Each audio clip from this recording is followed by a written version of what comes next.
Assalamualaikum warahmatullahi wabarakatuh. Salam Om Swastiastu, Namo Buddhaya, salam kebajikan. Perkenalkan, saya Yudi Rahman dengan NIM P071332211042.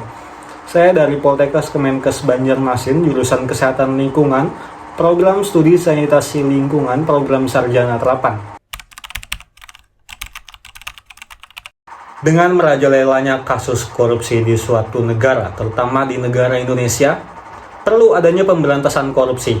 Ada yang namanya trisula pemberantasan korupsi, yaitu yang pertama adalah edukasi atau pendidikan, yang kedua adalah pencegahan atau perbaikan sistem, dan yang ketiga adalah represif atau penindakan. Pertama adalah edukasi atau pendidikan.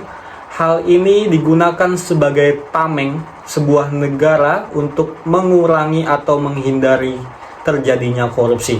Yang dimaksud adalah kampanye atau edukasi agar masyarakat memiliki pemahaman yang sama tentang tindak pidana korupsi, bahwa korupsi itu buruk dan harus diperangi bersama. Salah satu contohnya adalah dengan adanya mata kuliah ini, yaitu pendidikan anti korupsi di perguruan tinggi, atau bahkan dapat diterapkan di sekolah-sekolah mulai dari sekolah menengah pertama. Yang kedua adalah pencegahan atau perbaikan sistem. Sistem di Indonesia masih memberikan peluang besar untuk melakukan korupsi. Di antara perbaikan yang bisa dilakukan misalnya, pelayanan publik yang dapat dibuat transparan melalui sistem berbasis online atau sistem pengawasan terintegrasi.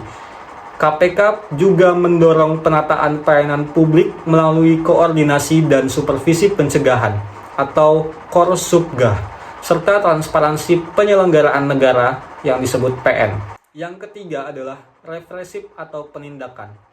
Ini adalah senjata terakhir bagi sebuah negara untuk menindak kasus korupsi. Strategi ini terdiri dari beberapa tahapan, yaitu penanganan laporan aduan masyarakat, penyelidikan, penyidikan, penuntutan, hingga eksekusi.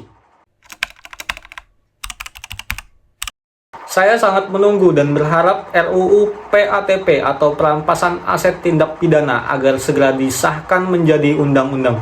Kenapa? Karena dengan adanya undang-undang ini menurut saya adalah regulasi atau hukuman yang setimpal terhadap perbuatan tindak pidana korupsi. Selain itu, saya juga berpendapat koruptor agar dimiskinkan apabila sudah terbukti melakukan korupsi sekecil apapun. Hal ini adalah hukuman yang sangat ditakuti para koruptor menurut saya.